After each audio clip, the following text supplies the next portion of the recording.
পুলিশি হেফাজত থেকে পালালো বাংলাদেশি কয়েদি, প্রশ্নের মুখে নিরাপত্তা ব্যবস্থা। বহরমপুর থানার পুলিশ হেফাজত থেকে এক বাংলাদেশি কয়েদি পালানোর অভিযোগ ঘিরে চাঞ্চল্য ছড়ালো মুর্শিদাবাদে। এদিন মুর্শিদাবাদ মেডিকেল কলেজ হাসপাতালে শারীরিক পরীক্ষার জন্য বহরমপুর কেন্দ্রীয় সংশোধনাগারে একাধিক কয়েদির সঙ্গে রবিউল ইসলাম নামে ওই বাংলাদেশি কয়েদিকেও আনা হয়েছিল বলে জানা যায়। শারীরিক পরীক্ষা শেষে পুলিশ প্রিজার্ভ ভ্যানে তোলার সময় আচমকাই বহরমপুর থানার এক সিভিক ভলেন্টিয়ারের হাত ছুটিয়ে পালিয়ে যাওয়ার চেষ্টা করে ওই কয়েদি।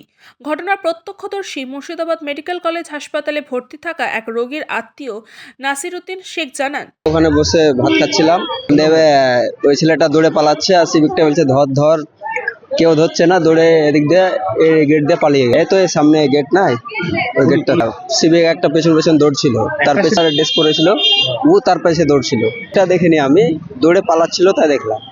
এই ঘটনার পর গুরুতর নিরাপত্তার ঘাটতি এবং এমন গুরুত্বপূর্ণ দায়িত্বে সিভিক ভলেন্টিয়ার নিয়োগ করা নিয়েও প্রশ্ন উঠতে শুরু করেছে।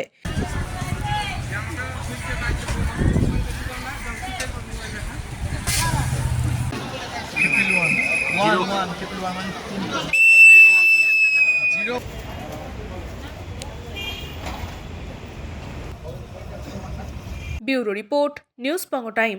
St. Augustine's Day School, Barrackpur. Success for every child. Admission open 2026 to 2027. Contact number 900793 4555.